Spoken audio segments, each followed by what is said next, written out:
Welcome to my channel online GS भाई दिवाकर।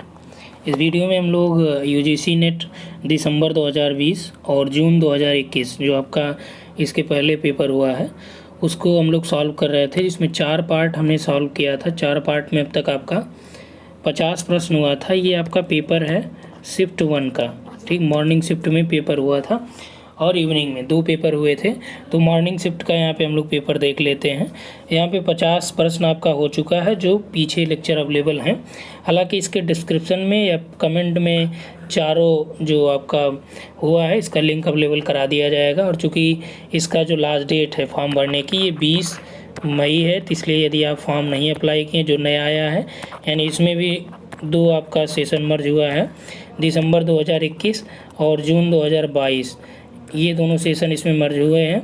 तो यदि आप फॉर्म अप्लाई नहीं किए हैं तो जल्दी से जल्दी इसको अप्लाई कर लीजिए, क्योंकि बाद में चल के आपकी साइट का इशू आता है या अन्य इशू आता है, फिर आप लोगों का कहीं पेमेंट फंस जाता है, ठीक। तो इसलिए सबसे पहले आप इसको फॉर्म फिल कर लीजिए। उसके बाद जो है यहाँ पे देखिए, जो आपका कमेंट में मैं बता रहा हूँ कि आपको चारों की PDF लिंक है और साथ ही साथ वीडियो लिंक अवेलेबल हो जाएगी, तो आप उसको वहाँ से देख पाएंगे।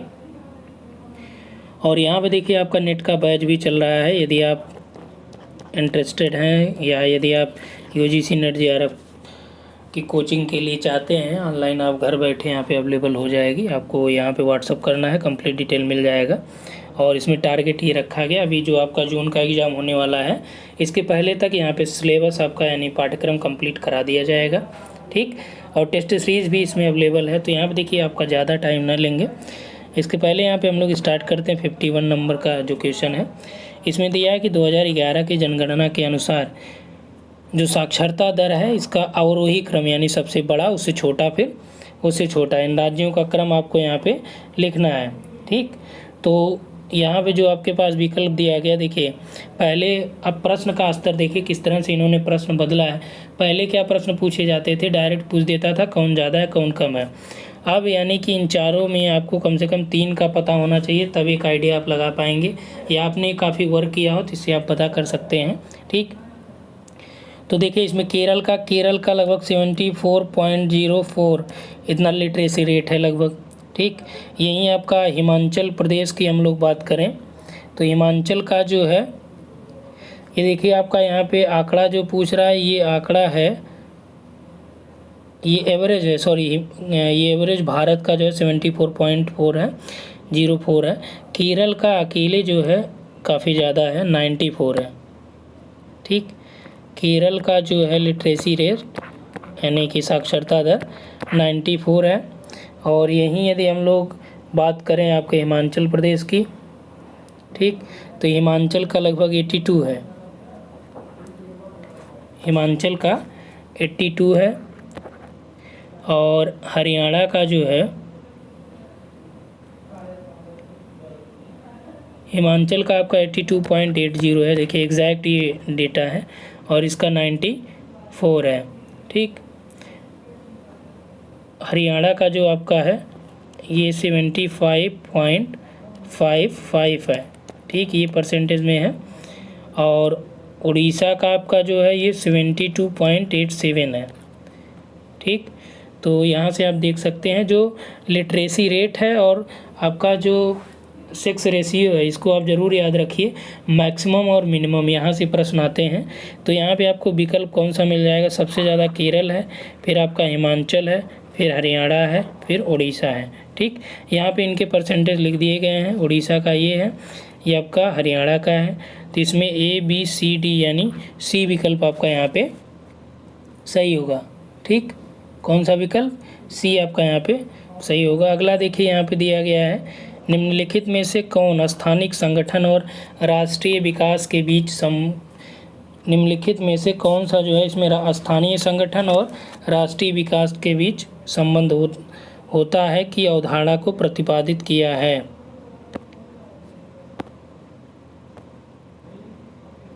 तो इसमें देखिए आपका जो दिया गया है कि who among the following formalised the concept of there exist relationship between the special organisation and आपका नेशनल डेवलपमेंट है, ठीक।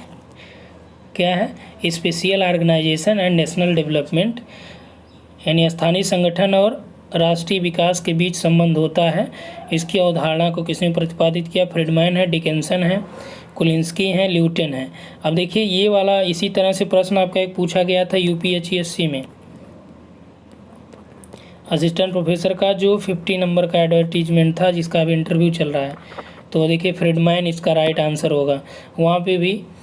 और यहाँ पे आपका नेक्स्ट जो क्वेश्चन दिया गया है कि भूकंप के बहुत अधिक जोखिम वाले क्षेत्र हैं, यानी भूकंप के जो जोन हैं भारत में उससे रिलेटेड यहाँ पे आपसे प्रश्न दिया गया है। तो भूकंपीय जोन की यहाँ पे हम लोग बात कर लेते हैं कौन सा किस में शामिल किया गया है। ठीक, तो यहाँ पे देखिए भूकंप के सबसे अधिक जोखिम वाले क्षेत्र कौन से हैं। तो इसमें देखिए आपका जो विकल्प दे रखा है इन्होंने, चलिए यहाँ पे विकल्प पे आ जाते हैं, यानी सबसे अधिक भूकंपीय क्षेत्र यानी जोखिम वाले क्षेत्र कौन से हैं। विकल्प में आपके त्रिपुरा है, उत्तरी बिहार है, पूर्वी गुजरात है और हरियाणा है। यदि आप देखेंगे कि भूकंप कहाँ आते हैं तो जो पहाड़ी एरिया हो गया यहाँ पे, मैदानों में आपको भूकंप बहुत कम रेयर में देखते मिलते हैं। चलिए यहाँ से आप इंडिया का मैप यदि आप बना पाएँ तो यहाँ पे इसी से समझ लेते हैं हम लोग अलग अलग जोनों के बारे में। टोटल वैसे 5 जोन थे तो अभी 4 इसको कर दिया गया है, क्योंकि एक जो आपका था बहुत रेयर में वहाँ पे आपको भूकंप देखने को मिले थे, तो इसलिए अब यहाँ पे जो आपका त्रिपुरा दिया है तो त्रिपुरा आपका यहाँ पे ये जो नीचे वाला है त्रिपुरा और मिजोरम, ठीक, ये आपका त्रिपुरा ये मिजोरम। तो त्रिपुरा उत्तरी बिहार है, तो बिहार यानी कि ये वाला पार्ट हो गया। और पूर्वी गुजरात है, पूर्वी गुजरात यानी कि आपका इधर वाला, इधर का नहीं, इधर होता तो जो कच्छ वाला या भुज वाला ये एरिया आ जाता, इधर की बात करा, ये ईस्टर्न गुजरात। उसके बाद आपका हरियाणा है, ठीक, तो हरियाणा में भी आपका भूकंप उतना नहीं देखने को मिलता है, पूर्वी गुजरात में भी नहीं आता है, हालांकि इसका कुछ प्रभाव यहाँ पे पड़ सकता है। उत्तरी बिहार में है, तो उत्तरी बिहार और आपका त्रिपुरा ये दोनों प्रभावित होते हैं, यानी इसके में जो दिए गए विकल्प के अनुसार जो ज़्यादातर हैं यही है। देखिए यदि ABCD बताया होता, यानी ABC भी विकल्प बनाया होता तो भी इसमें तीनों सही होते, लेकिन यहाँ पे देखिए जो ज़्यादा सही आपको वो लगाना पड़ेगा। तो A और B यहाँ पे दिया है, इसका विकल्प ये ज़्यादा सही है, ठीक, त्रिपुरा इससे ज़्यादा जोखिम वाला उत्तरी बिहार से, तो यहाँ पे आपका राइट आंसर हो जाएगा फर्स्ट। अगला देखिए वैश्विक व्यापार की मात्रा, प्रकृति और दिशा, वैश्विक व्यापार की मात्रा, प्रकृति और दिशा किसके द्वारा प्रभावित होती है। अलग अलग यहाँ पे आपसे विकल्प दे रखा है, ठीक, चारों विकल्प आपको यहाँ पे दिख रहे होंगे। तो अब यहाँ से आप खुद भी ट्राई कर सकते हैं, ठीक। तो यहाँ पे आपका कह रहा है कि the volume, nature and direction of global trade as influenced by, यानी किसके द्वारा प्रभावित होता है ये। तो यहाँ पे आपका दे रखा है आर्थिक प्रगति, तुलनात्मक और स्थानिक लाभ, यानी कि कंपैरेटिव एंड लोकेशनल एडवांटेज, ऐतिहासिक कारक और निवेश यानी हिस्टोरिकल फैक्ट और इन्वेस्टमेंट, वैश्विक बाजार में परिवर्तन, change in global market, geographical distance, भौगोलिक दूरी। अब देखिए यहाँ पे कि जो वैश्विक व्यापार है उसकी बात कर रहा है कि जो ग्लोबल ट्रेड है उस पर किन चीज़ों का प्रभाव पड़ता है, ग्लोबल ट्रेड कब उसकी मात्रा बढ़ेगी कब घटेगी, ठीक। इसमें देखिए तुलनात्मक और स्थानिक लाभ, यानी कि जो लोकेशनल एडवांटेजेस हैं वो उसको प्रभावित करेंगे, क्योंकि जहाँ पे मान लीजिए कि जिस चीज़ की डिमांड ज़्यादा होगी, स्थानीय रूप से कुछ चीज़ें होती हैं जो ज़्यादा प्रसिद्ध होती हैं, ठीक, तो उसका वहाँ पे एडवांटेज मिलेगा, यानी ग्लोबल ट्रेड उससे प्रभावित होगा। ऐतिहासिक कारक और निवेश, तो ऐतिहासिक कारक भी इसके लिए महत्वपूर्ण होता है, ठीक। वैश्विक बाजार में परिवर्तन और भौगोलिक दूरी, तो यहाँ पे देखिए भौगोलिक दूरी भी प्रभावित करेगी। तो इसमें सही उत्तर का आपका चयन करना है। तो ये ज़्यादा सही आपका ये हो जाएगा। ऐतिहासिक कारक और निवेश, भौगोलिक दूरी, वैश्विक बाजार में परिवर्तन और आर्थिक प्रगति, ये उतना ज़्यादा प्रभावित इनको नहीं करेगा, लेकिन वैश्विक बाजार में परिवर्तन वैश्विक व्यापार को प्रभावित करेगा। ठीक, तो फिलहाल जो यहाँ पे ज़्यादा सटीक आपका है कि भौगोलिक दूरी भी प्रभावित करती है। अब देखिए इसमें कह रहा है कि भौगोलिक व्यापार यानी वैश्विक व्यापार की मात्रा और उसकी प्रकृति और दिशा, तीनों की बात कर रहा है कि यानी कौन तीनों को प्रभावित करता है। तो भौगोलिक दूरी देखिए कैसे प्रभावित करेगा। जैसे मान लीजिए आपको कोई चीज़ ट्रांसपोर्ट करनी है, व्यापार करना है किसी चीज़ का, तो ज़्यादा दूरी रहेगी तो क्या होगा, जहाँ से मंगाना है आपको, तो आप वहाँ से वहाँ की मात्रा भी दूरी के अकॉर्डिंग निर्धारित होगी, और जो व्यापार की प्रकृति वो भी प्रभावित होगी, व्यापार की दिशा भी प्रभावित होगी। जैसे मान लीजिए ये ज़्यादा दूरी में है और यहीं पे आपको कोई इंडस्ट्री मिल गई जो आसानी से नज़दीकी में उपलब्ध हो पा रही है, तो आप यहाँ के बजाय क्या करेंगे, यहीं से खरीद लेंगे, क्योंकि आपका जो परिवहन खर्चा है वो क्या होगा, बच जाएगा। यानी इसमें बी, सी और ई आपका यहाँ पे सही उत्तर हो जाएगा। उसके बाद देखिए मौसम विज्ञान संबंधी प्रथम उपग्रह कौन था, यानी कि first meteorological satellite was TRMM या फिर TIROS या EMODIS या फिर NOAA यानी नोवा। तो यहाँ पे देखिए मौसम विज्ञान संबंधी प्रथम उपग्रह कौन सा था। तो अब हम लोग यहाँ पे एक एक करके देख लेते हैं इनका कि मौसम विज्ञान संबंधी प्रथम उपग्रह कौन था। तो इसमें देखिए आपका दिया है TRMM। TRMM यानी कि ये आपका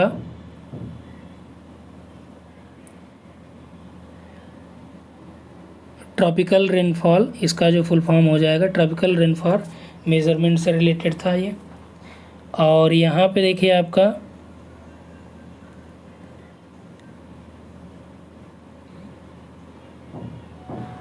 जो नोवा है, नोवा की हम लोग बात कर लें,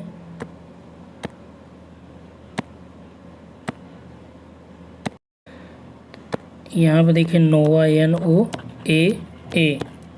तो नोवा यानी कि ये आपका नेशनल ओशनिक एटमॉस्फेरिक एडमिनिस्ट्रेशन इसका पूरा नाम था। और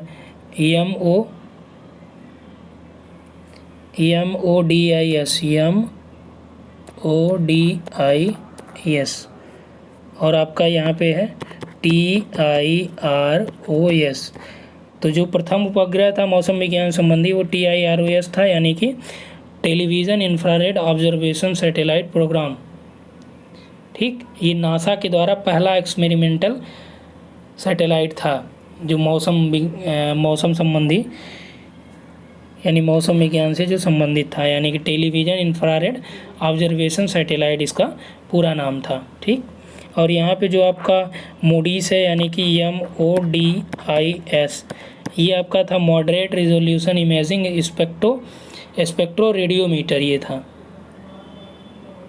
ठीक, तो इसमें जो आपका राइट आंसर हो जाएगा ये हो जाएगा बी।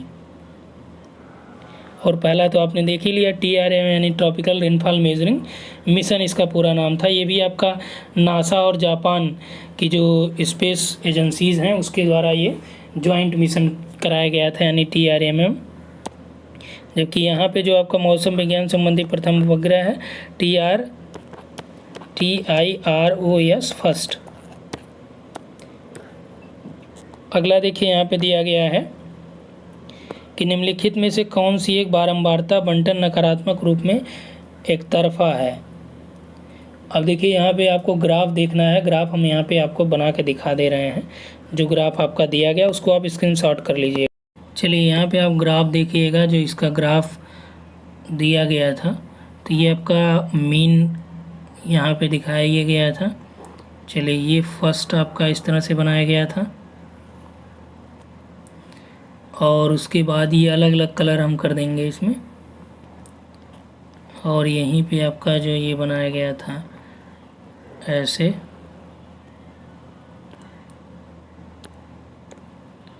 और इसके बाद आपका जो है यहाँ से डॉट डॉट, अभी इसको बता दिया जा रहा है कैसे इसमें इन्होंने दे रखा था, ठीक। और ये जो है ये इसकी हाइट और थी इतना लगभग, और यहाँ पे इसको मीन इन्होंने बताया था। प्रश्न देखिए क्या पूछ रहा है, कौन सी एक बारंबारता बंटन नकारात्मक रूप में एक तरफा है। इसको देखिए इन्होंने ए बताया, इसको बी बताया गया था, जो पेपर में दिया वही सेम इसमें कर रहे हैं। इसमें सी बताया गया, इसमें डी बताया गया है, ठीक। और ये आपका माध्य है, ये क्या है, ये आपका माध्य है, ठीक। तो इसमें आपको कह रहा है कि कौन सी फ्रीक्वेंसी डिस्ट्रीब्यूशन में बहुत निगेटिव स्किप्ड है। तो निगेटिव में आप देखेंगे, देखिए ए है, बी है, सी है, डी है। तो जो मीन के बाद यानी जो इसका मीन है, माध्य है, ये इससे ज़्यादा जो है यहाँ पे देखिए राइट और लेफ्ट लिया जाता है। तो इसमें ये वाला जो है आपका डी, ये नकारात्मक रूप में लगभग एक तरफा है। यहाँ से देखिए इतना ही ये एरिया यहाँ पे कवर कर रहा है, यहाँ पे आपका ये ज़्यादा है, जबकि माध्य वाला क्षेत्र यही है, ठीक। तो इस आधार पे आप ये कह सकते हैं कि इसमें जो आपका डी है इसमें नकारात्मक, और यहाँ पे यदि देता कि सकारात्मक कौन है, एक तरफा सकारात्मक, तो आपका ए हो जाता, ठीक। यहाँ पे ये देखिए, और सी आपका लगभग ये माध्य में है, दोनों का मिडल है। और उसके बाद यहाँ पे जो नेक्स्ट क्वेश्चन है 57 में, सड़क की लंबाई 2017 के आधार पर भारतीय राज्यों को आरोही क्रम में व्यवस्थित करिए, यानी कि सबसे कम, फिर उससे ज़्यादा, फिर उससे ज़्यादा, फिर सबसे ज़्यादा, ठीक। तो चलिए यहाँ से हम लोग देखते हैं कौन है। तो इसमें जो आपका विकल्प दे रखा है 2017 के अकॉर्डिंग सड़क की लंबाई, यानी सड़क आपका 2017 किस क्रम में, आरोही, ठीक, आरोही क्रम में ये आपको देखना है। तो यहाँ पे आपका जो हो जाएगा सबसे कम, फिर उससे ज़्यादा, फिर उससे ज़्यादा, ठीक। तो यहाँ पे हम लोग देख लेते हैं,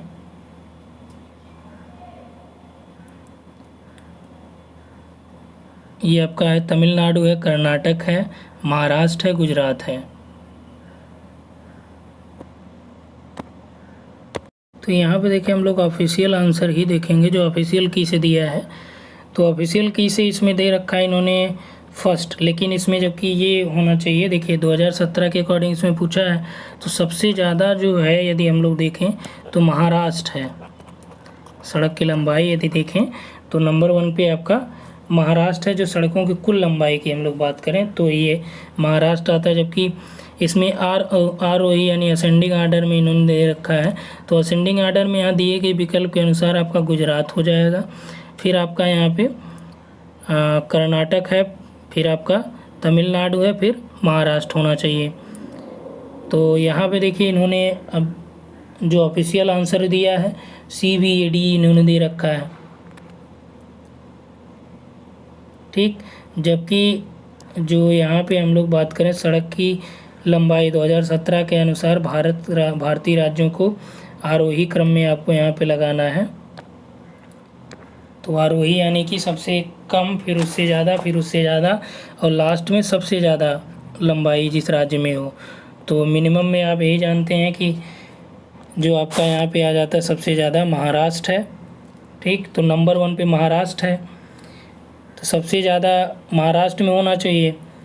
तो यहाँ पे यदि अवरोही देता तब विकल्प ए सही होता, लेकिन अब ऑफिशियल में आपका यही फर्स्ट ही लगाया है, तो यही आप देखिए। लेकिन यहाँ से आप जानते रहिए यदि पेपर में पूछा जाए, ठीक, यदि सेम प्रश्न यही आए, आरोही दिया रहे, यही सब विकल्प बनाए, ठीक, तब आप लगा सकते हैं, क्योंकि ऑफिशियल में दिया है तो इसको आप ऑब्जेक्शन में वहाँ कर सकते हैं।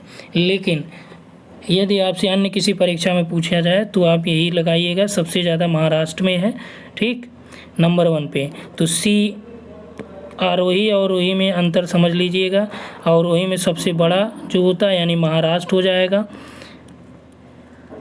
महाराष्ट्र से शुरू करेंगे। आरोही जब पूछे, केवल आरोही पूछे यानी असेंडिंग आर्डर पूछे, तब आपका लास्ट में महाराष्ट्र हो। ठीक, यानी कि इस हिसाब से आपका फोर्थ ऑप्शन इसमें ज़्यादा सही है, लेकिन ऑफिशियल में ए फर्स्ट माना गया है। ठीक, इस पे मान लीजिए आपको कहीं कोई क्वेरी हो तो आप कमेंट में बता सकते हैं, कहीं कोई इशू आपको लगे। उसके बाद देखिए यहाँ पे आपका है हिंद महासागर की धाराओं से संबंधित कथनों पर विचार करें, और यहाँ पे अलग अलग विकल्पों के बारे में दे रखा है। थोड़ा सा देखिए बहुत ज़्यादा इधर डिटेल में करने में थोड़ा सा आप लोगों का टाइम भी चला जाएगा, लेकिन ये और ज़्यादा आपका स्पष्ट हो जाएगा। विषुवत रेखा के उत्तर में समुद्री धाराओं के बनने पर मानसून पवन प्रणाली के बदलते स्वरूप का प्रभाव नहीं पड़ता है। उसके बाद देखिए सोमाली धारा हिंद महासागर की उष्ण धारा है, यानी गर्म धारा है। उसके बाद है सोमाली धारा हिंद महासागर की शीत धारा है, और आपका पेरू की धारा हिंद महासागर की शीत धारा है। और हिंद महासागर की उत्तरी विषुवती धारा अगस्त और सितंबर महीने में अदृश्य हो जाती है। तो देखिए आप लोगों को ये टोटल कराया भी गया है। तो इस आधार पे जो आपका इसमें दिया गया है सभी प्रश्न किससे हैं, हिंद महासागर की धाराओं की उत्पत्ति से रिलेटेड ही यहाँ पे प्रश्न पूछे गए हैं। तो यहाँ पे आप देखिए सोमाली धारा आपकी नीचे से ऊपर यहाँ पे आती है, तो इसको उसमें कराया भी गया, आप लोग देखेंगे। तो इसमें आपका जो राइट आंसर हो जाएगा ये है आपका सी सही है। ये आपका गर्म धारा हो जाती है यहाँ पे, और ये आपका ये पेरू धारा हिंद महासागर में तो चलती नहीं है, तो यहाँ पे सी और ई राइट आंसर हो जाएंगे, यानी विकल्प नंबर 2 आपका यहाँ पे सही हो जाएगा। और 59 में देखिए भौगोलिक विचारों के विकास में निम्नलिखित का सही क्रम कौन सा है। तो सही क्रम में देखिए पहले आपका कौन सा आया था, ग्रीक आए थे, फिर रोमन है, फिर अरब है, फिर आपका डार्क एज बोला गया था। ठीक, तो इसमें जो राइट आंसर आपका ये हो जाता है, ये सही है। और उसके बाद यहाँ पे हम लोग देखें तो इसमें आपका जो बनाया गया है देखिए इसमें देखिए टोटल जो विकल्प बनाया था वो ए बी सी डी और ई, ये 5 इसमें विकल्प आपके पास दिए गए हैं। तो जो आपका विकल्प यूजीसी नेट में प्रश्न पूछा गया था इस तरह दिया था, फर्स्ट में बी था, सेकेंड में आपका ए था, थर्ड में आपका सी था, और फोर्थ में आपका ई था, यानी ये क्रम आपको देखना है। ठीक, तो इस क्रम के अकॉर्डिंग आपका जो सबसे ऊपर, इसलिए हमने यहाँ पे देखा, तो आपका सबसे ऊपर आपका इसमें सेकेंड ऑप्शन यानी कि ए वाला इसमें सही होगा, ग्रीक रोमन अरब और डार्क एज आता है आपका। उसके बाद देखिए भारत में जो रैली फॉर वैली प्रोग्राम था ये किस समस्या के लिए, यानी किस समस्या को उजागर करने के लिए किया गया था, यानी rally for valley programme in India was organised to highlight the problem of resettlement of displaced person, यानी कि जो विस्थापित व्यक्ति थे उनके पुनर्वास से संबंधित ये कार्यक्रम था। उसके बाद देखिए भारत और श्रीलंका के बीच जो नौगम में नहर बनाने की कल्पना थी ये किसके द्वारा की गई थी, यानी कि who among the following conceived the idea of shipping canal between India and Sri Lanka.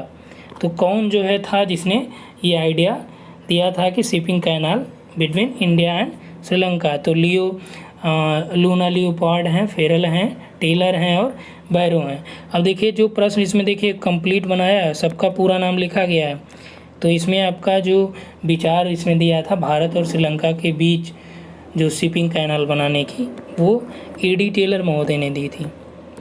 उसके बाद देखिए यहाँ पे नीचे आपका कथन दिया गया, कारक दिया गया है, यानी कि आपको यहाँ पे कथन और कारक वाले प्रश्न दिए गए हैं। अब इसको यहाँ से आपको सॉल्व करने हैं। तो देखिए पहला दिया है कि मूल्य पद्धति ए, यानी कथन है कि मूल्य पद्धति विश्वासों, सहानुभूतियों, नियंत्रणों का वह सामान्य समूह है जो किसी सांस्कृतिक समूह के सदस्यों को एक सूत्र में बांधता है। ठीक, यानी कि जो मूल्य पद्धति है तो ये क्या है, इसमें कह रहा है कि विश्वास और सहानुभूति, यानी कि value system is commonly held set of belief, understanding and control that unite member of a cultural group. ठीक, तो ये आपका देखिए यहाँ पे जो मूल्य पद्धति है, ये विश्वासों, सहानुभूतियों और नियंत्रणों का एक सामान्य समूह होता है। सही बात है कि जो किसी सांस्कृतिक समूह के सदस्यों के एक सूत्र में बांधता है, क्योंकि मूल्य पद्धति से क्या होगा, जैसे किसी भी वस्तु का आप एक मूल्य निर्धारित कर देंगे तो उससे इसमें आप कम ज़्यादा किसी को यदि नहीं दे रहे, फिक्स रेट आपका है, तो इससे क्या होगा, एक विशेष जो समूह है या लोग हैं, इस चीज़ के लिए उनके अंदर एक क्या होगा, एक विश्वास बनेगा कि हाँ ठीक है, इसको इन्होंने इतना फिक्स किया जो किसी को कम नहीं बेचते हैं। उसके बाद देखिए कि दिया है कि बहुदेववाद, यानी कि जो पॉलीथीज्म है, यानी बहुदेववाद में लोग धार्मिक आस्थाओं में, यानी कई धार्मिक आस्थाओं में विश्वास रखते हैं। तो वही मतलब हुआ ना, बहुदेव यानी कि कई देवता हों, तो कई देवता यानी कि कई धार्मिक आस्थाओं में विश्वास करते हैं। जैसे अभी आप देखेंगे कि हिंदू लोग जो है, ये जो मुस्लिम के यहाँ पे जैसे मस्जिद वगैरह हैं, कई फेमस प्लेसेस हैं, वहाँ भी वो लोग जाते हैं। कई मुस्लिम भी हिंदू के प्लेसेस पे भी आते हैं, सिख भी जाते हैं, और जैसे सिख वाले प्लेसेस पे भी हिंदू लोग जाते हैं। तो इससे क्या हुआ, ये एक प्रकार के बहुदेववाद को भी प्रदर्शित करता है, यानी कि वो अन्य धार्मिक आस्थाओं में भी विश्वास रखते हैं। तो इसलिए ये भी सही है, ये भी सही है। लेकिन यदि इससे और इसके दोनों को कंपैरिजन आप करिए, यहाँ पे मूल्य पद्धति की बात चल रही है और उनके विश्वासों, सहानुभूतियों पर नियंत्रण किसका रहता है, मूल्य का होता है। यहाँ पे कई धार्मिक आस्थाओं की बात चल रही है, यानी कि ये दोनों सत्य तो हैं, लेकिन एक दूसरे को ये सेटिस्फाई नहीं कर रहे हैं, यानी व्याख्या नहीं कर रहे हैं। इस आधार पर हम लोग क्या कह सकते हैं कि विकल्प नंबर 2 आपका सही है। अगला देखिए, जनसंख्या अध्ययन के संबंध में निम्नलिखित में से कौन से कथन सही हैं। तो जनसंख्या अध्ययन के बारे में कौन सा कथन यहाँ पे आपका सही दिया गया है। तो पहला आपका दिया है कि नव माल्थसवादी सिद्धांतों में तर्क दिया गया है कि मानव जनसंख्या में जनन क्षमता आचरण पर प्रौद्योगिकी विकास का प्रभाव होता है। दूसरा दिया है कि माल्थस एक अंग्रेज अर्थशास्त्री और जनसांख्यिकीविद थे। और तीसरा इसमें दिया है कि जनसंख्या सैकड़ एक विशिष्ट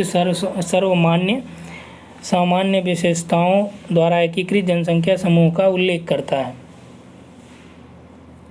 और उसके बाद चौथा है कि अशोधित जन्मदर से अभिप्राय है जन्मदर एवं मृत्यु दर में अंतर। और लास्ट वाला है कि जनसंख्या पिरामिड जनसंख्या की प्राकृतिक वृद्धि दर की पहचान करने के लिए बनाया जाता है। तो इसको आप इंग्लिश में भी देख लीजिए एक एक का। जैसे नव माल्थसवादी यानी neo Malthusianism theory contended that in human population fertility behaviour is conditioned by technological development, यानी कि नव माल्थसवादी सिद्धांतों में यह तर्क है कि मानव जनसंख्या में जनन क्षमता आचरण पर प्रौद्योगिकी विकास का प्रभाव होता है। तो ये बात सही है, यानी कि ह्यूमन पॉपुलेशन फर्टिलिटी बिहेवियर पर टेक्नोलॉजिकल डेवलपमेंट का प्रभाव यहाँ पे होता है। ठीक, अगला जो माल्थस के बारे में कहा है कि ये अंग्रेज अर्थशास्त्री और जननांकिकी भी थे, तो ये भी आपका सही है। तीसरा दिया है कि जनसंख्या सागड़ यानी कि जो पॉपुलेशन कोहर्ट है, ये refers to a group of population unified by a specific common characteristics. ठीक, तो स्पेसिफिक कॉमन कैरेक्टरिस्टिक्स को ये प्रदर्शित करता है, तो ये भी बात सही है। तो यानी कि ए, बी और सी ये तीनों यहाँ पे सही हैं, विकल्प नंबर 3 आपका सत्य हो जाता है। अगला देखिए, निम्नलिखित में से कौन से प्राकृतिक लक्षण भारत के शुष्क मानसून वनों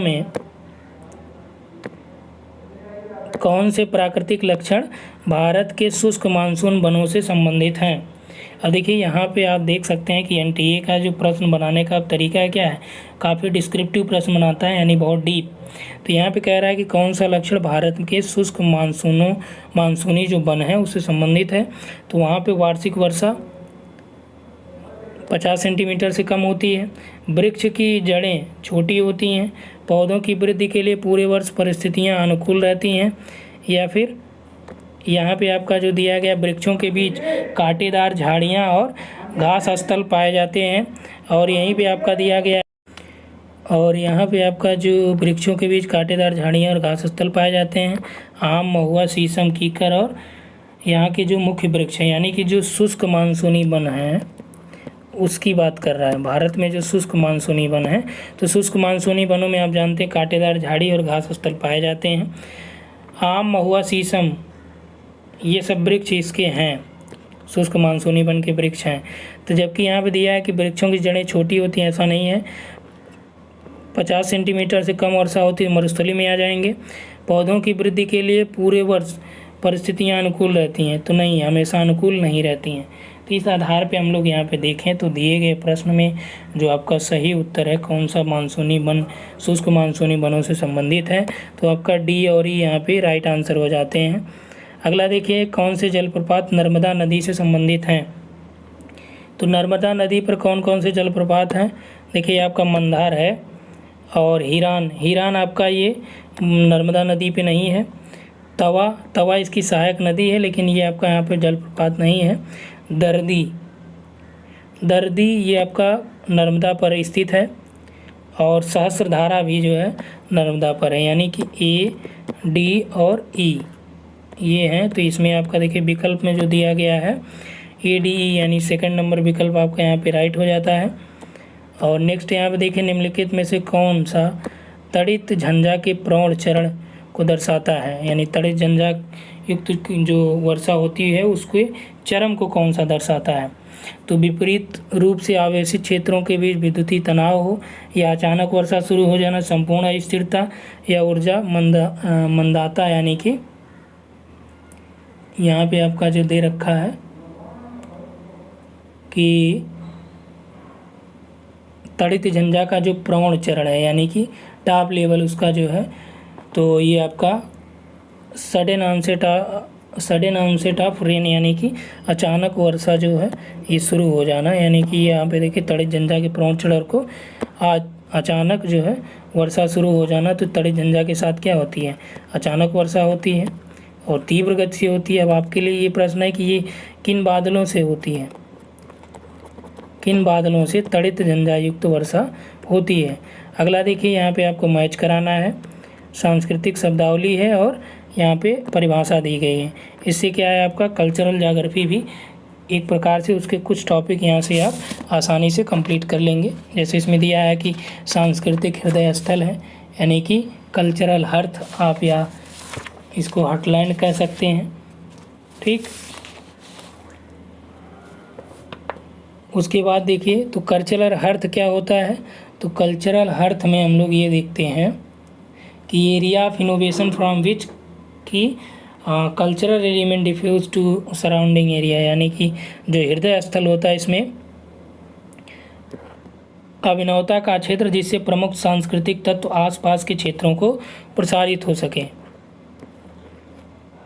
यानी कि उसका हार्ट होता है एक प्रकार से कल्चर का। उसके बाद देखिए, यहाँ पे भूदृश्य की बात कर रहा है, तो जो कल्चरल भूदृश्य है उसकी हम लोग बात कर लें। तो यहाँ पे देखिए, कौन सा किसी समयावधि में मानवीय कार्य, तो यहाँ पे देखिए जो मूर्त एवं भौतिक रिकॉर्ड होते हैं, जैसे मानव के द्वारा कोई मकान बनाया गया हो, तो ये क्या होता है, ये लैंडस्केप होता है, यानी कि इसका जो है भूदृश्य होता है, इसे भूदृश्य कहते हैं। सांस्कृतिक गुण, यानी कि कल्चरल ट्रेट्स की हम लोग बात करें तो ट्रेट्स के अंतर्गत आ जाता है सांस्कृतिक मानदंड जो विविधतापूर्ण व्यवहार को दर्शाते हैं, ये इसके गुण को आ जाता है। और उसके बाद लास्ट में देखिए सांस्कृतिक परिमंडल, तो ये आपका संबंधित सांस्कृतिक भावनाओं तथा भूदृश्यों को दर्शाने वाला सांस्कृतिक क्षेत्र। तो जो लैंडस्केप को प्रदर्शित करता है वो आपका कल्चरल रिल्म हो जाता है, ठीक।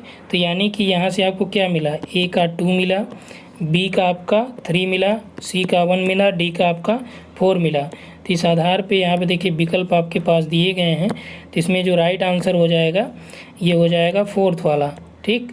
उसके बाद देखिए 68 नंबर पे जो प्रश्न है, यहाँ पे आपका 68 में मृदा का प्रकार दिया है और इनकी पाई जाने वाली जो जगहें हैं वो कहाँ कहाँ पे हैं। उसके बाद यहाँ पे आपका 68 नंबर पे जो दिया गया है, तो 68 में है मृदा के प्रकार और पाई जाने वाली जगह हैं, ठीक। यानी कि सॉइल टाइप में आपका दिया लैटेराइट है और प्लेस ऑफ अकरेंस, यानी कि आपका ये कहाँ पे कौन सी मृदा पाई जाती है।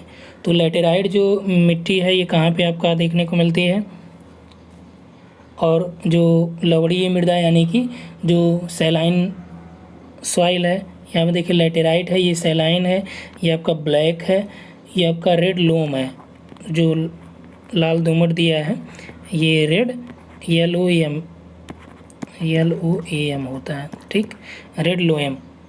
तो यहाँ पे आपका जो लेटेराइट है ये कहाँ पे, रार का मैदान है, ठीक, रार यानी कि वही रूर वाला क्षेत्र जो है। महाराष्ट्र का मैदान है, राजमहल की पहाड़ियाँ और कच्छ का। तो लेटेराइट कहाँ पे, ये राजमहल की पहाड़ियों के आसपास ही पाया जाएगा। जो सैलाइन सॉइल है वो कहाँ पे होगी, कच्छ वाला जो क्षेत्र है वहाँ पे क्या होगा, सैलाइन सॉइल हो जाएगी। काली मिट्टी कहाँ पे देखने को मिलेगी, तो काली मिट्टी आपका महाराष्ट्र वाला जो एरिया हो गया। और लाल दोमट मिट्टी ये आपका कहाँ पे हो जाएंगी, रूर वाला जो क्षेत्र है, यानी जो रार का मैदान यहाँ पे लिखा है, ठीक, RAHRE है, ठीक, रार वाला जो एरिया है।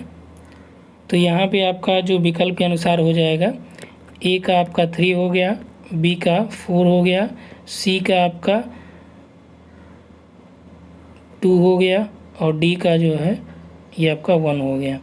यानी कि यहाँ पे आपका जो राइट आंसर हो गया 3rd हो गया। आगे देखिए, उत्तर प्रदेश में गंगा में सबसे अधिक मात्रा में अपशिष्ट जल किस उद्योग से होता है। तो गंगा में सबसे ज़्यादा जो अपशिष्ट जल किस उद्योग से जाता है, तो यहाँ पे आपका दिया गया है किस उद्योग से। तो ये अलग अलग देखिए यहाँ पे जो आपका दिया गया है, इसमें विकल्प जो है आपका नहीं बना है, तो विकल्प यहाँ पे आप देख सकते हैं, ठीक। विकल्प आपका है रसायन है, लुगदी एवं कागज है, चीनी है और मद्य निर्माण है। मद्य निर्माण यानी कि शराब वाला, ठीक, यानी डिस्टिलरी हो गया। और आपका शुगर है, और आपका यहाँ पे पल्प एंड पेपर है और केमिकल है।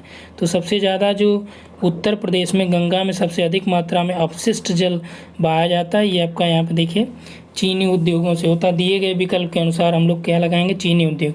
यहाँ पे यदि जो अपशिष्ट है नालियों या कूड़े से जाता है, तो इससे अगर यदि यहाँ पे विकल्प होता तब आप यहाँ पे लगा सकते थे। उसके बाद यहाँ पे आपका दे रखा है, देखिए कि सूची 1 और सूची 2 को मिलान करना है, और यहाँ पे अलग अलग दुग्ध उत्पादक और क्षेत्रों को दिया है। इसमें विकल्प आपका नहीं बनाया गया है, तो यहाँ पे हम विकल्प आपको बना दे रहे हैं, अलग अलग का इसमें दिया गया है, ठीक।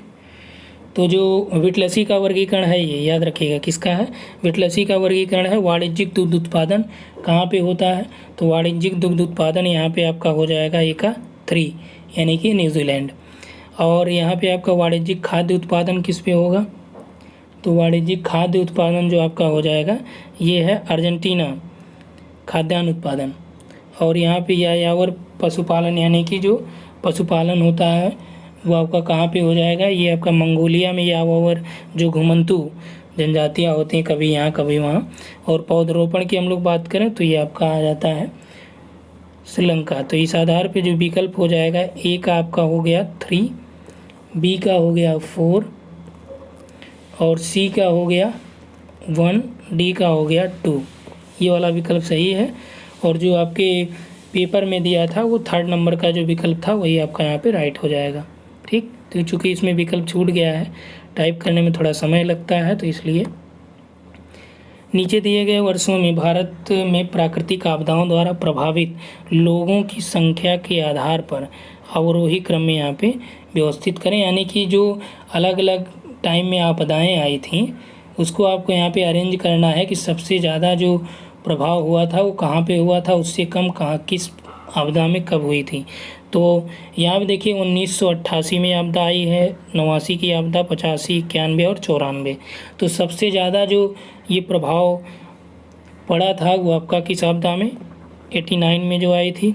फिर आपका 88 का है, फिर उससे कम जो हानि हुई थी तो उससे कम आपका जो हानि 94 का है, ठीक। और उससे भी कम जो हानि हुई है ये आपका 91। फिर आपका सबसे कम जो हानि हुई थी प्राकृतिक आपदाओं से वो 1985 का है। तो यहाँ पे आपको अवरोही में ही व्यवस्थित करना है। तो सबसे ज़्यादा जो नुकसान वाला हो गया यानी कि 89, तो इसमें आपका विकल्प नंबर 3rd। अब बहुत ज़्यादा इसमें डिटेल जाएंगे तो हर एक आपदाओं का नाम, यानी 1988 में कौन सी आई, 89 में, 85 में, तो ये आप लोग सर्च कर लीजिएगा। और यहाँ पे देखिए नेक्स्ट है 72, तो 72 में आपको यहाँ पे भू आकृतियों को मिलान करने के लिए कहा है। तो इसमें हमारे पास जो है नंबर 1 पे है मोनार्ड है, नंबर 2 पे है आपका अंधघाटी यानी कि ब्लाइंड वैली है, 3 पे है ड्रमलिंग और 4 पे आपका ज्यूजेन है। और इधर आपका दिया है पवन है, हिमनद है, नदी है और भौमजल है। ठीक, तो इसको आप मैच कराइए।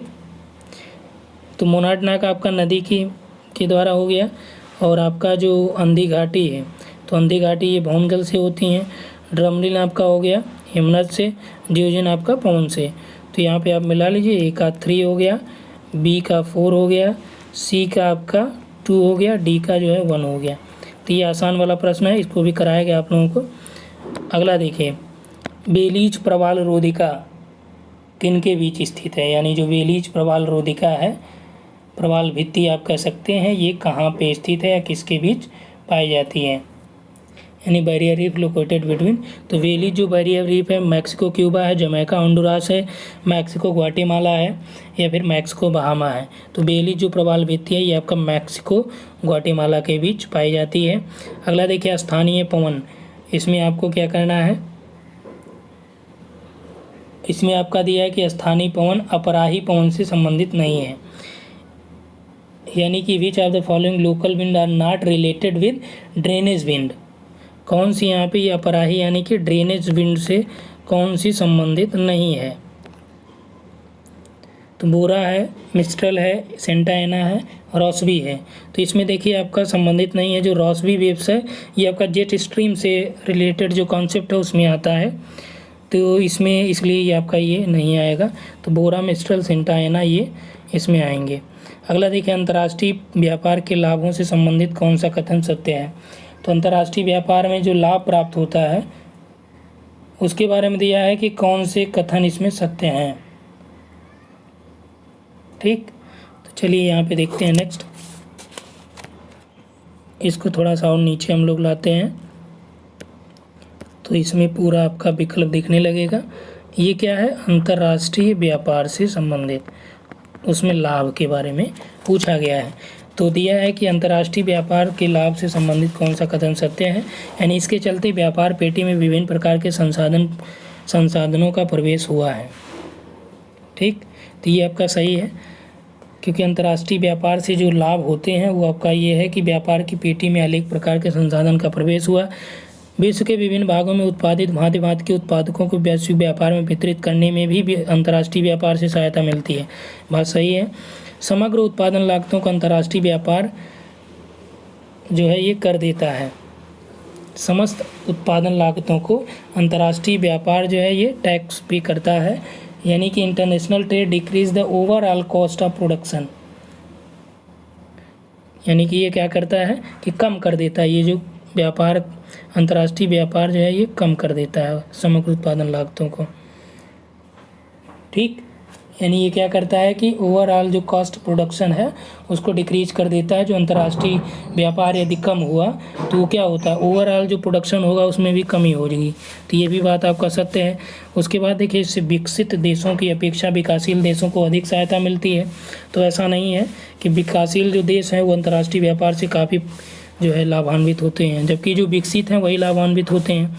इससे उपभोक्ताओं को उतनी ही आय से अधिक वस्तुएं खरीदने में सहायता मिली है और उनके जीवन स्तर में सुधार हुआ है। तो उतनी आय में अधिक वस्तुएं तो नहीं मिलती, हालांकि थोड़ा बहुत कंपटीशन होता है, उससे कुछ न कुछ बेनिफिट तो होता है, लेकिन स्पष्ट रूप से हम नहीं कह सकते हैं इसको। इसलिए ए, बी और सी इसमें राइट है। तो इसमें देखिए आपका केवल ए, बी, सी यानी विकल्प नंबर 3। अगला देखिए, इसमें दिया है कि सूची 1 और सूची 2 को मिलान करना है। एक तरफ आपका दिया है उष्णकटिबंधीय विक्षोभ यानी कि ट्रॉपिकल डिस्टर्बेंसेस दिया है, और दूसरी तरफ उसकी स्पीड दिया है। ठीक, निम्न दबाव क्षेत्र यानी कि जो लो प्रेशर एरिया होता है, तो लो प्रेशर एरिया की हम लोग बात करें तो लो प्रेशर एरिया 31 से कम, ये किलोमीटर प्रति घंटा, जो निम्न दबाव क्षेत्र होता है 31 से कम किलोमीटर प्रति घंटा यहाँ पे हवाएं चलती हैं। चक्रवाती तूफान यानी साइक्लोनिक स्टॉर्म आया तो उसकी वजह से क्या होता है, लगभग 62 से 88 किलोमीटर के आसपास। और उसके बाद यदि आपका डिप्रेशन यानी कि अवनमन हुआ तो अवनमन की वजह से क्या होगा, ये आपका 31 से 49 किलोमीटर यहाँ हवाओं की स्पीड रहेगी। और यहाँ यदि सेवर साइक्लोनिक स्टॉर्म यानी तेज़ चक्रवाती तूफान आया तब क्या होगा, तो ये हवाएं बढ़ जाएंगी। यानी कि यदि आप यहाँ से लगाना चाहेंगे तो सबसे तेज़ किस में आ जाएगा, 89 से 118, उससे कम आपका चक्रवाती तूफान में आ जाएगा। ठीक, दोनों के बाद ही आप आसानी से इसमें क्लियर कर लेंगे। ए का इसमें 3 है, बी का आपका 4 है, और सी का आपका 2 है, डी का 1 है, यानी कि 3rd नंबर। एक चीज़ और आप यहाँ पे आइडिया लगा पाएंगे, जैसे आपको जो प्रश्न नहीं आ रहे हैं तो आप देखिए कौन सा विकल्प ज़्यादा सही है, तो तुक्का मारने के लिए आप उसी पे लगा सकते हैं।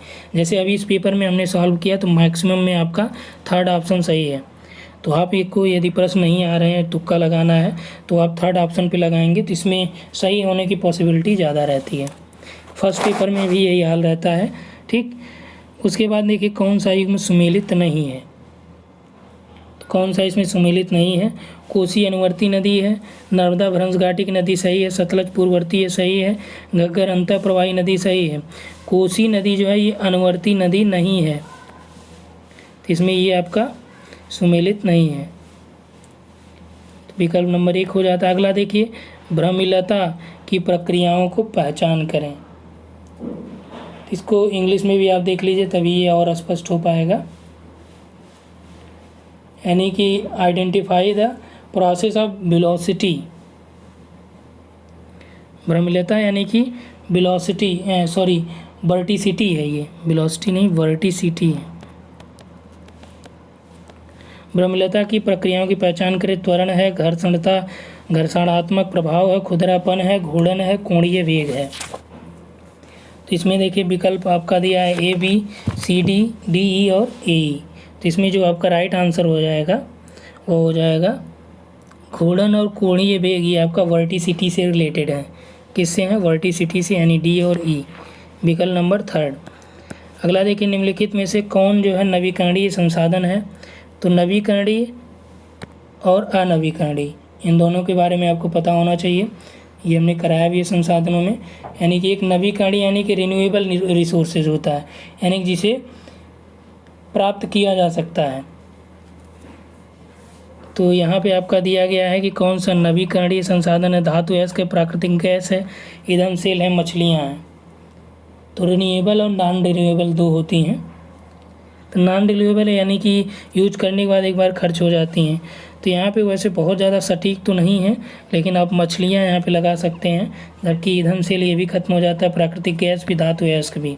ठीक, मछलियाँ एक हद तक आप इसको लगा सकते हैं, ये सही है।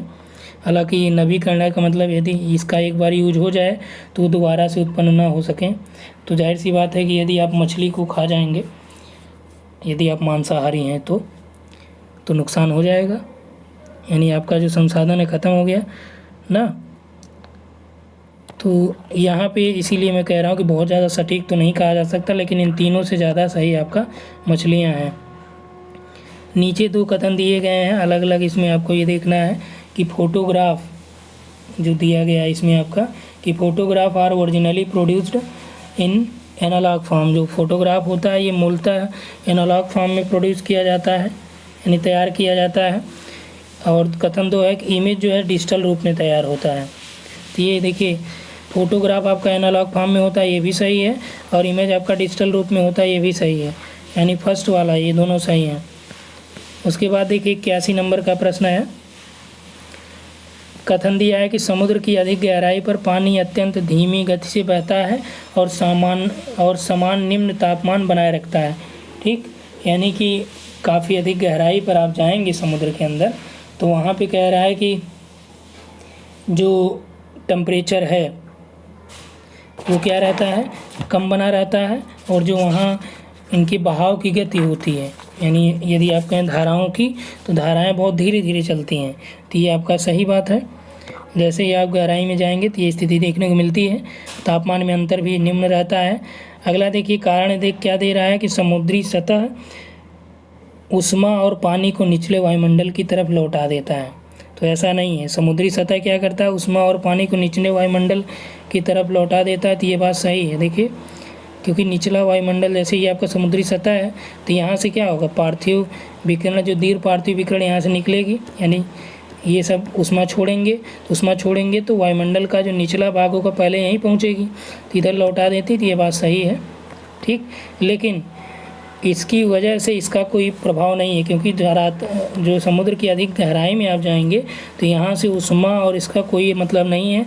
केवल 200 मीटर तक जहाँ तक आपका क्या होता है, जो सूर्य का प्रकाश यहाँ तक पहुँच पाता है, वहीं तक ऊष्मा का लेन देन और पार्थिव और लघु विकिरणों का प्रभाव होता है। उसके नीचे इसका कोई विशेष रूप से लेन देन नहीं होता है, तो इसलिए आपका ये स्पष्ट रूप से इसकी व्याख्या नहीं कर रहा है।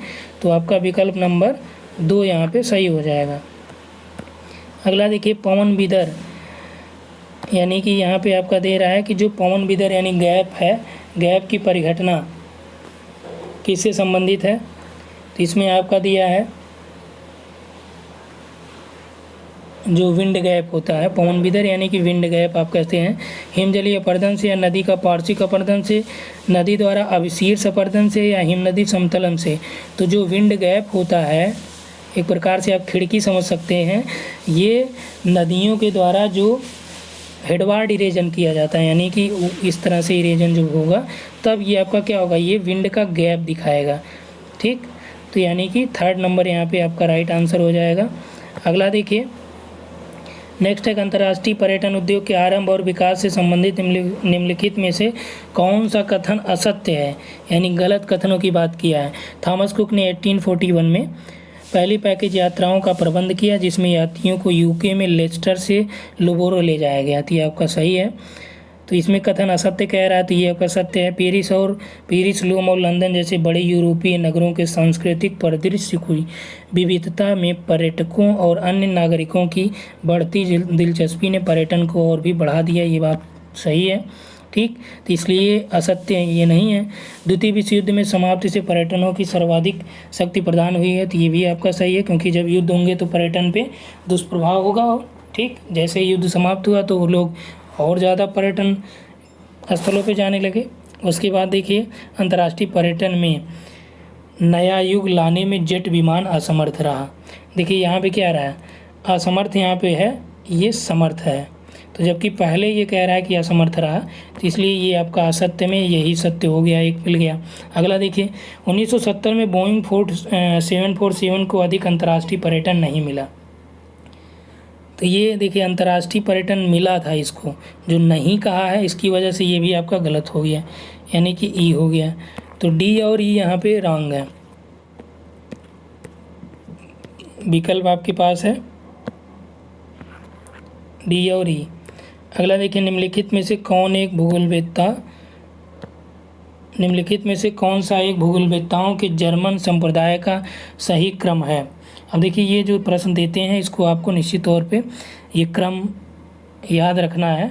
टाइम पीरियड आपको नहीं याद है, तब भी आपको ये देखना है कि हाँ कौन सा किस में है, ठीक। तो इसमें आपका है ये एफ बी रिस्थोपेन, एफ टेलर, ये एफ रिस्थोपेन है, एफ बी रेडजेल हैं, हेटनर हैं, पास्चल हैं, आस्कर पास्चल हैं। रेडजेल, पास्चल, रिस्थोपेन, हेटनर, पास्चल, रिस्थोपेन, रेडजेल, पास्चल हैं, आस्कर पास्चल, फिर रिस्थोपेन है, फिर रेडजेल है, फिर हेटनर है। ये डी आपका सही है, ठीक, यानी कि ऑप्शन नंबर 4।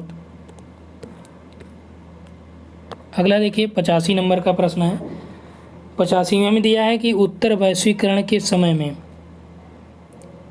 जो पोस्ट ग्लोबलाइजेशन पीरियड था, यानी कि उत्तर वैश्वीकरण के संदर्भ में अंतर्राष्ट्रीय व्यापार के बारे में कौन सा कथन इसमें आपका सत्य है। तो पोस्ट ग्लोबलाइजेशन जो फेज है उसकी बात यहाँ पे चल रही है। तो यहाँ पे आपका देखिए, 1950 की तुलना में अंतर्राष्ट्रीय व्यापार का हिस्सा दोगुना हो गया, तो ये आपका सही है। अंतर्राष्ट्रीय व्यापार में संरक्षणवादी प्रवृत्ति को अत्यधिक हतोत्साहित किया, यानी कि प्रोटेस्टेनिस्ट जो टेंडेंसी थी ट्रेड में वो डिस्करेज हुई, किसकी वजह से, जो पोस्ट ग्लोबलाइजेशन टाइम आया उसकी वजह से। तो ये भी आपका क्या है, ये हतोत्साहित नहीं हुआ और क्या हुआ, और बढ़ा है, क्योंकि WTO वगैरह हो गए हैं। तो इसकी वजह से क्या होता है, जो आप व्यापार करेंगे, जैसे जो WTO के मेंबर हो गए हैं मान लीजिए, तो जैसे पाकिस्तान है, भारत है या अन्य कोई देश है, तो इसको यहाँ पे सामान बेचने से नहीं रोक सकता कोई। ठीक, जैसे चीन का भारत में जो ये सामान बेचता है तो भारत तो रोक नहीं सकता है, लेकिन कुछ जैसे ये दिखा के कि भाई इसका जो है डायरेक्ट मना नहीं कर सकता। जैसे भारत ने ये दिखाया कि चीन का जो सामान आ रहा है ये क्वालिटी पूर्ण नहीं है, या उस पर तमाम टैक्स लगा दे, इसकी वजह से क्या होगा, चाइना का सामान और महंगा हो जाएगा, तो इसकी वजह से यहाँ के लोग कम लेंगे, तो चाइना जो है कम यहाँ पे सामान बेचेगा। तो ये सब तरीके होते हैं उनको हतोत्साहित करने के लिए। लेकिन इससे क्या है कि व्यापार में संरक्षणवादी प्रवृत्ति बढ़ी तो है ना। ठीक, तो यहाँ पे हतोत्साहित किया गया, तो ये आपका रॉन्ग हो जाएगा। सत्य यहाँ से पूछ रहा है। अगला देखिए, विकासशील देशों के हिस्से में पर्याप्त वृद्धि हुई, ये बात सही है। और निर्मित वस्तुओं का हिस्सा तेज़ी से बढ़ा है, तो ये भी आपका सही है, क्योंकि जो बनाई गई वस्तुएं हैं वो तेज़ी से बढ़ी। तो यहाँ पे आपका जो आंसर हो जाएगा ए, सी और डी होगा। तो विकल्प में देख लेते हैं ए, सी, डी, यानी कि थर्ड विकल्प देखिए यहाँ भी सही है। अगला देखिए GIS से रिलेटेड है। अब देखिए इसमें बचे आपके पास 14 प्रश्न हैं, जिसको हम लोग अगले वाले वीडियो में इसको एक्सप्लेन कर लेंगे। ठीक, चलिए इसको इसी में देख लेते हैं, क्योंकि यहाँ पे ज़्यादा टाइम तो हुआ नहीं है, 1 घंटे का है, 56 मिनट का है, तो इसमें और देख लेते हैं हम लोग। 86 पे पहुँचे थे। ठीक, चलिए GIS की हम लोग बात कर लेते हैं। GIS के संबंध में निम्नलिखित में से कौन सा कथन सही नहीं है। इसमें कह रहा है कि कौन सा कथन यहाँ पे आपका सही नहीं, यानी कि गलत है। पहला दिया है, विभिन्न स्रोतों से प्राप्त आंकड़ों को संगत रूप में एकीकृत किया जाता है, यानी कि data from several sources is integrated in consistent from, यानी GIS में क्या इन जो प्राप्त डेटा होते हैं उसको एकीकृत किया जाता है। तो ये आपका एकीकृत इसमें नहीं किया जाता है। क्या यदि परिदृश्यों को, यहाँ देखिए सही नहीं, ये एकीकृत किया जाता है, सॉरी सही नहीं कह रहा है ना, तो ये आपका एकीकृत इसमें होता है। क्या यदि परिदृश्यों को स्पष्ट रूप से देखा जाए, यानी कि what if scenario can be visualised, तो ये आपका GIS में विजुअलाइज्ड होता है, सही है ये। ठीक, जबकि यहाँ पूछा है सही नहीं है। अगला देखिए, वेक्टर डेटाबेस में ग्रिड सेल्स के मैट्रिक्स का उपयोग करते हुए मानचित्र आंकड़ों को स्टोर किया जाता है, तो इसमें ग्रिड सेल्स नहीं होता है। ठीक, इन वेक्टर डेटाबेस मैट data is stored using matrix of grid cells, ये मैट्रिक्स ग्रिड सेल्स का उपयोग करके डेटाबेस को संग्रहित इसमें नहीं करते हैं, तो ये आपका यही गलत है। अगला देखिए, एट्रीब्यूट डेटा विशिष्टताओं के वर्णनात्मक आंकड़े होते हैं, तो एट्रीब्यूट का मतलब यही होता है, विशिष्टताओं के जो आंकड़े होते हैं एट्रीब्यूट डेटा में वही आता है। तो इसमें जो सी विकल्प है यही आपका यहाँ पे रॉन्ग हो जाता है, यानी कि ये कथन आपका सही नहीं है GIS के संदर्भ में। ठीक, अगला प्रश्न यहाँ पे देखिए, भारतीय जनगणना द्वारा दिए गए आंकड़ों में 2001 से 11 के दौरान जनसंख्या वृद्धि दर किसमें जो है सर्वाधिक दर्ज किया गया है। तो यहाँ पे आपसे जो पूछा जा रहा है, तो इसमें देखिए जो 2001 से 2011 के दौरान जनसंख्या वृद्धि दर सर्वाधिक दर्ज किया गया, वो आपका किसमें है, बिहार में है। और दिए गए विकल्प के अनुसार कौन सा, बिहार है, जम्मू कश्मीर है, और यहाँ पे आपका ये हो जाएगा मेघालय और मिज़ोरम। ठीक, अब आपका काम ये है कि 10 की वृद्धि दर आप यहाँ पे चेक कर लीजिएगा। ठीक, अगला देखिए, भारतीय जनगणना द्वारा दिए गए आंकड़े ये तो हो चुका है। अगला 88 में है, कैलिफोर्निया की जो सिलिकॉन वैली है ये उच्च प्रौद्योगिकी कंपनियों के स्थानीयकरण के लिए उत्तरदायी हैं, और इसका सर्वप्रमुख कारण क्या है यहाँ पे ये इनके उत्तरदायी होने का। तो यहाँ पे इनके उत्तरदायी होने का प्रमुख कारण ये है कि जो यहाँ पे चीप लेबर है, या एक्सेस टू द मार्केट है, या फिर एग्लोमरेशन इकोनॉमी है, या हाई स्पीड ट्रांसपोर्टेशन है।